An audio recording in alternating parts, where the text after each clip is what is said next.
నమస్కారం అండి. ఆంధ్రప్రదేశ్ బ్రాహ్మణ అర్చక పురోహిత సంక్షేమ సేవా సంఘం రాష్ట్ర అధ్యక్షుడు దుర్వాసుల రామశాస్త్రి, అలాగే సాధికార సమితి అనకాపల్లి జిల్లా కన్వీనర్ని మాట్లాడుతున్నాను. అయ్యా, ఈరోజు శాసన మండలిలో జరిగిన నికృష్టమైన చర్య నిజంగా హిందూ సమాజం తల వంచుకోవాలి. ఎందుకు హిందూ సమాజం తల వంచుకోవాలంటే, ఈరోజు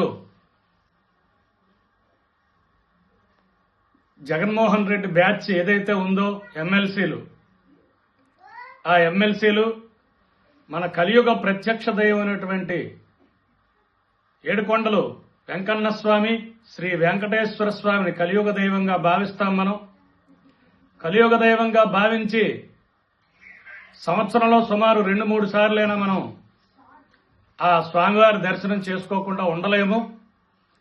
అటువంటి స్వామివారి చిత్రపటాన్ని పట్టుకుని షూలు చెప్పులు వేసుకుని లాబింగ్లోకి వెళ్లి, అసలు మనం స్వామివారి చిత్రపటం పట్టుకోవడానికే చెప్పులు తీసేసి మనం వెంకన్న స్వామి కొండ దగ్గర నడుస్తూ ఉంటాం.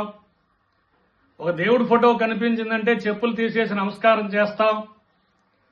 ఒక దేవుడు కనిపించాడంటే కనీసం ఆర్ట్ వేసిన బొమ్మ కనిపించిందంటే పెయింట్తో మనం ఏ చెప్పులు లేకుండా మనం నమస్కారం చేసుకుంటాం.